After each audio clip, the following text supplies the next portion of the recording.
Okay, so I wanted to run a head-to-head drive and try to show you guys some of the things that work and some things that don't work against higher overall defenses in head-to-head on the all Madden difficulty. There's a lot of things that really you cannot get away with that you can on league versus league difficulty, which is all pro. So if you're on all Madden and in head to head and you're struggling against higher overall defenses, I'll try to show some plays that have been working for me and some things I've had success with.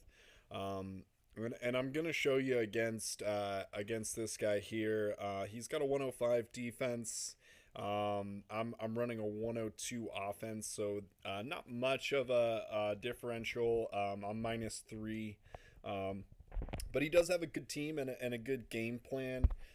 He's the number 2 ranked guy on head to head, right behind me here. So we've played a bunch of games together. So I know he's got a good team, and we'll try to see some things that work and some that don't. And then I'll try to talk through some of my ideas on what I think is the best way to go on this difficulty, and hopefully it'll help you guys out and get you some more fans throughout the season as we start a new one here in just a couple days or a day or two. So normally I would lean towards running trips corner strike on the start of any drive, especially in league versus league on the lower difficulty. I'm going to run it here and show you against the higher overall defenses, it's not nearly as reliable. You still have the dump off to the slot receiver on a counter type formation like this one. So it's still a counter breakable play, but the normal route to the wide receiver one is it's just so hard to get off versus fast defenses. You almost never have enough time to wait for that route to develop, which is why it's not nearly as reliable as it is. This is most likely going to be countered, so we're just going to dump it off to the slot receiver if we can. We couldn't even get that one off in time here. So second and 10. Second and long, second and short. Unless it's like second and really long, I'm running trips halfback counter, trips tight end halfback counter with a lot of success. I do like to flip it and run it to the left. This looks to be countered, so he's probably set up a game plan for me, in all honesty, as many times as we've played. It was an 8% counter. We just got unlucky there. So there's not much you can do. Third and long, it's a tough down. He's most likely going to have motion cross countered, which I'd normally lean to against a higher overall differential. You can get blown up pretty bad on that play, and it's gonna hurt, but it's still not a bad option. I think I'm gonna save that for fourth down, as it can still break low, medium, and critical counters, and it's probably one of the only plays that can do that consistently. For third down, I'm going to try to run spread slot flags. He had trips corner strike not counted. Actually, we hit a 19% on that one. So had I looked back and saw that was a 100% counter, I might have changed my mind because it does pair up with spread slot flags this year, so that'd probably not be the greatest choice. But because he didn't have trips corner strike hard countered, leaves us a decent chance that spread slot flags will be open. And if we get this dime set up here, the tight end usually will be open if we don't hit a counter. The way that this defensive back shifted here makes me think that it's going to be a counter. We'll have to snap it and see. But if it's a counter, if it's lower medium, we're still going to go to the tight end no matter what. If it's a critical, I'm going to try to get a pass off to the halfback. But that's pretty much the only option on a critical counter other than just taking the sack. So it doesn't look like it was countered. We're going to have a wide open tight end here. And basically we're just going to try to get some yards after the catch. Reed's not the fastest tight end. I think Sig Gates or Evan Ingram might be, but he's fast enough. I think I've got him leveled up enough to where he's got high 90s speed and usually can get some positive yards. Um, what I've really been liking is this bunch PA pin deep. It's been a really, really reliable play, especially against high overall defenses. I think this guy might have it countered because he's set up his own game plan for me. So if it is, I won't really be able to show you it, but we'll try it out and then see what happens. Looks like it is going to be countered. This is the countered formation. If it's a lower medium counter, what'll usually happen is this defensive end right here will usually engage and then immediately come through and shed that block and sack you. You can sometimes, if the right tackle holds long enough, you can still get a pass off to the wide receiver one. So it is possible to beat a lower medium counter. Against a critical counter, you're just going to get sacked. So it looks like we've got a low or medium counter, and like I said, he came through and just sacked me as soon as I got off. I couldn't even get the pass off. So that's usually what happens. The good news is it doesn't look like that was a hard counter. We had another soft counter. I seem to be hitting a lot of those. So we're not going to go back to Tripp's halfback counter yet. There's not enough plays in between. So I'm going to actually look at bunch halfback dive here. It's a play you get early on, so a lot of people do have it countered. But if it's not countered, it's very reliable against the defense on second down because it triggers a nickel or a dime defense. Now it looks like this one is a counter formation as well, so we might not be able to get as much as we wanted. It doesn't look like it was countered. It was just a regular nickel setup, so we picked up a few yards. On 3rd and 13, and we've already used spread slot flags here. I still want to save motion cross for 4th down. I think I'm going to run motion Y stick. I've really started to lean towards this play flipped. Mainly because of this formation here. This is the counter formation, and if it's countered, we have an easy pass to the slot receiver here, and it's basically the same as it was last year. So basically we're just going to hit him in stride, and he's going to be wide open for a pretty big gain there. We almost picked up the first down. We've got a 4th and inches. 4th and inches, I'm really 4th and short, 3rd and short. Even 2nd and short, I'm really liking bunch flanker drive this year.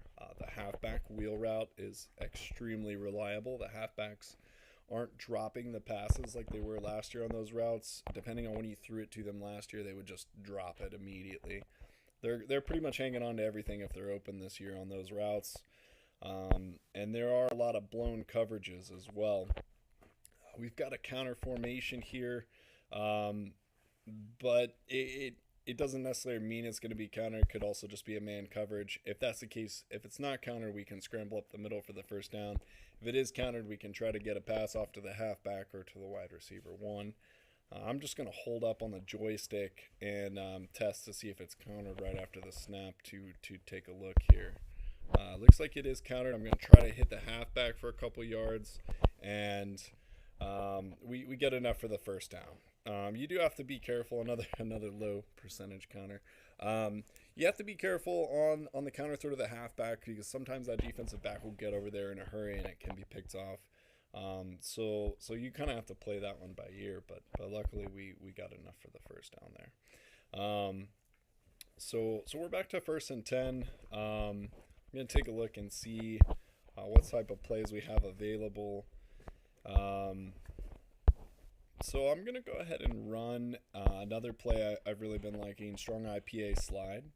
I do like to flip it, and I like to look towards the tight end coming over the middle or the fullback here. So there's a couple good options, and if nothing else, it's a decent scramble play to get some positive yards. So we'll take a look at what's going on. The tight end's got enough separation there, and he's close enough to get that super win bar that comes up only when defenders are kind of close to them. So we've got a good touchdown there. We'll try to get in for this 2-point conversion when you get the truck off. Bad angle, but we'll run a couple more drives here, and the first drive I really just like to feel out what type of counters we're working with, and my dogs are playing in the background here, but what kind of counters we're working with, and now that we know what we're working with, I mean, we can see that we really didn't hit any like straight up 100% counters on any of the plays that we ran. So I've got my pretty much whole playbook of what I like to run here open.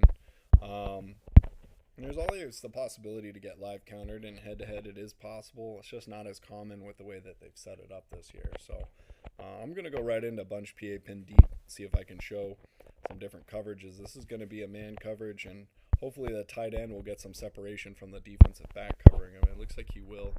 So we'll be able to break away for a pretty good gain there. And that's why I like that route. The defensive back that comes in, the angle that he takes on that route, a lot of times he'll bite down too far, and that's when you throw it to him to get that nice separation. We'll go with the PA slide here. This is a counter formation. So, I mean, if it's countered, you can try to hit the fullback sometimes. Obviously, if it's critical counter on a play action play, you're just gonna have to take the sack, which is what happens here. So, but that's okay. It's first down, and it sets us up for our second down play. Tight end halfback counter.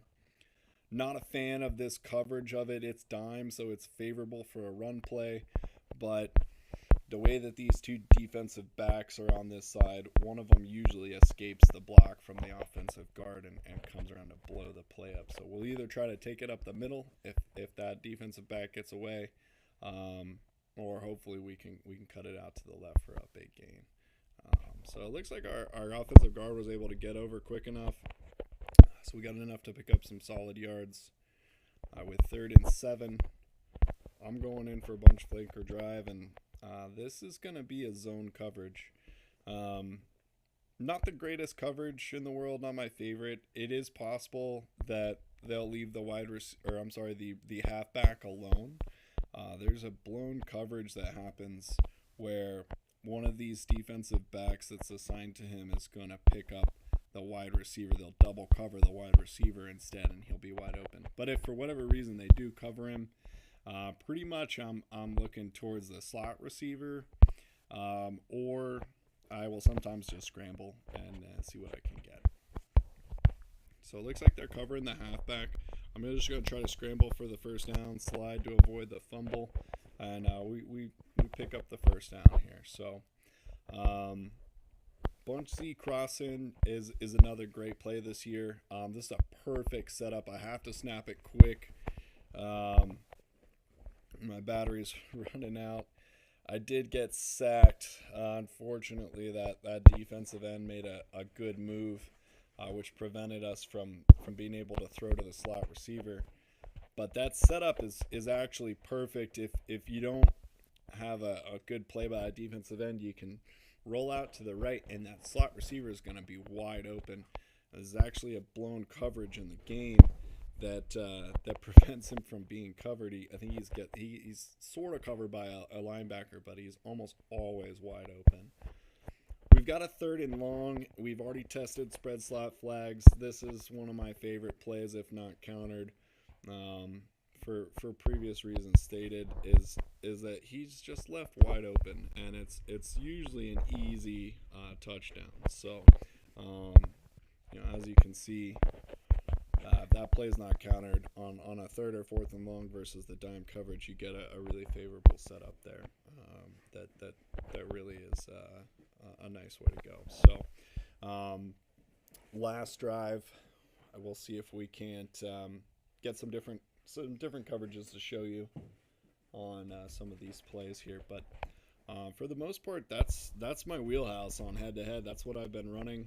Unless I start running into some hard counters, people will set up game plans for you. But these plays are really not very often countered, especially PA pin deep and slide. Don't run into it very often at a high level here. So again, this is a counter formation. But if we get the zone coverage, I'm going to try to hit this wide receiver one on this long post type route here across the middle. The key is that you want him to stay behind this safety, or I guess in front. I guess in front of him would be the better way to put that. If he gets behind him, you can't really throw the pass because it's going to be picked off. So you kind of have to finesse it a little bit almost to make sure he stays behind him like this. And then once he grabs it, then he can go for a big gain. I'm going to take it all the way. So that's the beauty of that play is if you get that zone coverage where he's one-on-one with the safety and he stays right in front of him, then you can get that nice pass, and it's really got some nice home run potential. And again, that was against one of the top defenses in the game, so you can see that it's a very viable play in terms of getting some positive yards there. So hopefully that helped, and I'll try to make some more videos here in the future for you guys.